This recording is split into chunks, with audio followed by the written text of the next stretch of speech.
আসসালামু আলাইকুম রহমতুল্লাহ। Solar house বিডির পক্ষ থেকে সবাইকে জানাই অনেক অনেক শুভেচ্ছা অভিনন্দন।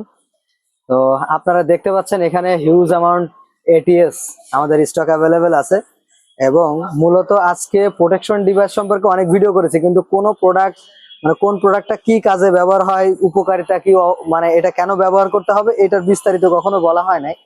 তো আমি ভাবলাম যে আজকে সবাইকে আসলে অনেকে এই ব্যাপারে জানে না, যার কারণে এগুলো ব্যবহার করে না।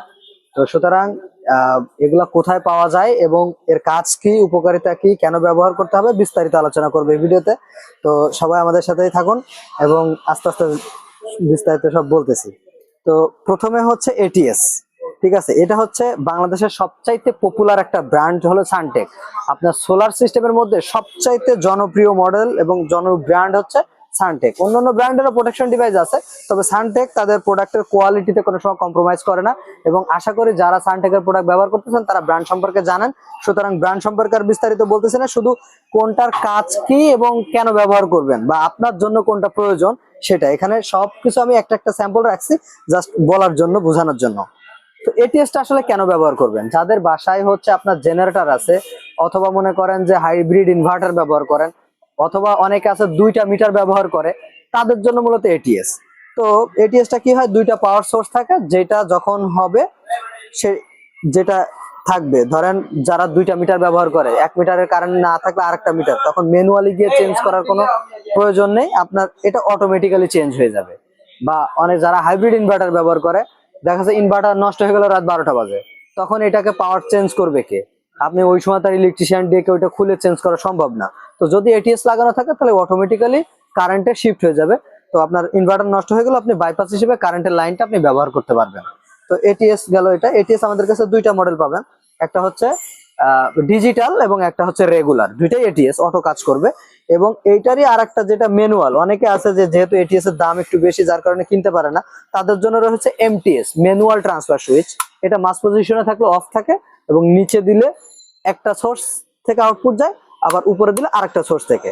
অর্থাৎ যারা এটিএস কেনার মতো সামর্থ্য কম তাদের জন্য এমটিএস। ঠিক আছে, তো এই তিনটার ব্যাপারে বলা হয়ে গেল। এরপরে আসি হচ্ছে আমাদের যাদের সোলার সিস্টেম রয়েছে তাদের জন্য মূলত হচ্ছে এই যে ডিসিএসপিডি। ডিসিএসপিডি কেন ব্যবহার করতে হয়? সোলার প্যানেল আমরা সাধারণত ছাদে ব্যবহার করি, সবার উপরে, যার কারণে বজ্রপাত হলে সরাসরি সোলার প্যানেলে পড়ার সম্ভাবনায় থাকে। তো এই বজ্রপাতটাকে সরাসরি গ্রাউন্ডিং করে দেওয়ার জন্য মূলত এই এটিএসটা ব্যবহার করা হয়। সোলারের কেবল সরাসরি এসে এখানে কানেক্ট করা থাকে এবং এখানে আর্থিং এর কানেকশন দেওয়া থাকে, যার কারণে ওই অনাকাঙ্ক্ষিত বিদ্যুৎটা এসে আপনার সিস্টেমটাকে যাতে নষ্ট করতে না পারে সেই জন্য এই ডিসিএসপিডিটা ব্যবহার করা হয়। এরপরে রয়েছে এসিএসপিডি। তো এসিএসপিডিটা ব্যবহার করা হয় অনেক সময় দেখবেন যে সরাসরি আপনার সোলার প্যানেলে বজ্রপাত হয় না, বজ্রপাত হয়েছে আপনার পাশের বিল্ডিং বা তার আরেকটু পাশে, কিন্তু ওই যে লাইন কারেন্টটা অনেক বেশি হয়ে যাওয়ার কারণে হঠাৎ করে দেখবেন যে ইন্ডিকেটর লাইট টাইট এগুলো ফেটে যায়, অর্থাৎ এখানেও একটা বেশি পরিমাণ কারেন্ট চলে এসে এটা নষ্ট হওয়ার সম্ভাবনা থাকে। তো ওইটা যেন না হয়, অর্থাৎ আপনার বাড়ির আশেপাশে যদি বজ্রপাত হয় সেটাও যেন নষ্ট না হয়, সেই জন্য আপনার এটা ব্যবহার করা হয়। এরপরে এখানে যে দেখতে পাচ্ছেন এটা হচ্ছে ডিজিটাল ভোল্টেজ প্রোটেক্টর। এটা ব্যবহার করার উদ্দেশ্য হচ্ছে, মনে করেন যে আপনার যারা গ্রামে বাস করে, বিশেষ করে শহরে এই সমস্যাটা একটু কম হয়, কিন্তু যারা গ্রামে ব্যবহার করে তাদের লাইন ভোল্টেজ অনেক সময় 180-র নিচে নেমে আসে। তো যারা হাইব্রিড ইনভার্টার ব্যবহার করে তাদের সমস্যা হয় কি, হাইব্রিড ইনভার্টার সাধারণত 180 ভোল্ট পর্যন্ত ও নিয়ে আউটপুট দিতে পারে, 180-র নিচে চলে আসলে তখন line voltage problem, fault code চলে আসে। তো এটাকে আবার সলভ করার জন্য ইলেকট্রিশিয়ান ডাকা বা বারবার হ্যাসেল পোহানো, এটা থেকে মুক্তি পাওয়ার জন্য আপনারা এটা ব্যবহার করতে পারবেন। এটা আপনার যখনই 180-র নিচে ভোল্টেজ চলে আসবে তখন এটা অটোমেটিক্যালি এর আউটপুট বন্ধ করে দিবে। তখন আপনার হাইব্রিড ইনভার্টার মনে করবে যে কারেন্ট নেই, যার কারণে ওই ফল্ট কোড আসার কোনো সম্ভাবনা নেই। তো যারা হাইব্রিড ইনভার্টার ব্যবহার করেন তারা এটা ব্যবহার করতে পারেন।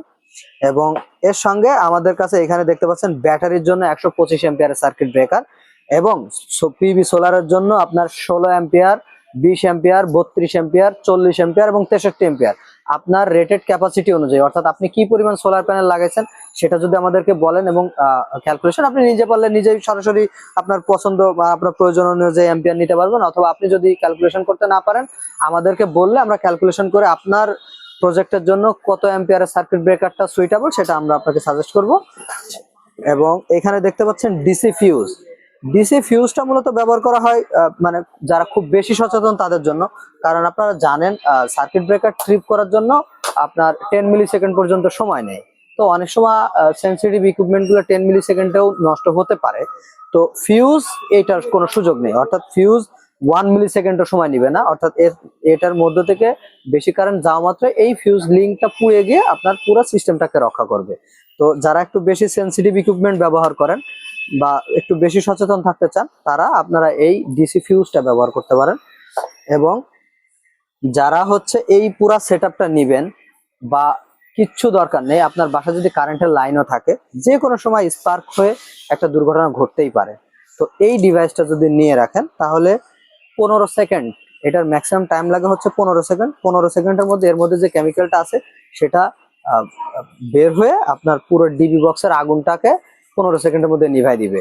তো যাদের বাসাবাড়ি, প্রত্যেকের বাসাবাড়িতে ডিবি বক্সের ভিতরে একটা করে লাগা রাখা দরকার। এটার দাম খুব বেশি না, কিন্তু এটা লাইফ টাইম আছে 10 বছর। তার মানে আপনি একটা কিনে লাগা রাখলেন 10 বছরের জন্য, আপনি পুরো চিন্তা মুক্ত। তো আপনারা যারা আর একটা ডিভাইস এখানে রয়েছে দেখতেছেন, এটা হচ্ছে স্মার্ট ওয়াইফাই সুইচ। আপনি যদি মনে করেন যে রিমোটলি আপনার বাসার কারেন্টটাকে নিয়ন্ত্রণ করতে চান, অন অফ করতে চান, তাহলে এই ওয়াইফাই স্মার্ট সুইচটা ব্যবহার করতে পারেন। এখানে প্রত্যেকটা ডিভাইসই দেখতে পাচ্ছেন আমাদের সানটেক ব্র্যান্ডের। একটু কাছে নিয়ে এসে দেখো আমাদের এখানে। আপনারা যারা সানটেকের অথরাইজড ডিস্ট্রিবিউশন পয়েন্ট খুঁজতেছেন তারা আমাদের খুঁজতে পারেন, এখানে সব সানটেক ব্র্যান্ডের রয়েছে। ঠিক আছে, আমাদের সব প্রোডাক্টই সানটেক ব্র্যান্ডের। সুতরাং যারা সানটেকের অথরাইজড ডিস্ট্রিবিউশন পয়েন্ট খুঁজতেছেন তারা আমাদের সঙ্গে যোগাযোগ করতে পারেন। এবং পাইকারি এবং খুচরা আমরা উভয়ভাবে বিক্রি করে থাকি। আপনারা যারা দোকানের জন্য নিয়ে বিক্রি করতে চাচ্ছেন, আপনারা শুধু হোয়াটসঅ্যাপে আপনার দোকানের একটা কার্ড অথবা শুরুতে বললেই হবে যে ভাই আমি নিয়ে সেল করব, আমাকে একটা ভালো প্রাইস দেন, তাহলে আপনারা প্রাইসগুলো পাবেন। তো দেখা হবে নতুন কোনো ভিডিওতে। সবাইকে অনেক অনেক ধন্যবাদ। আসসালামু আলাইকুম।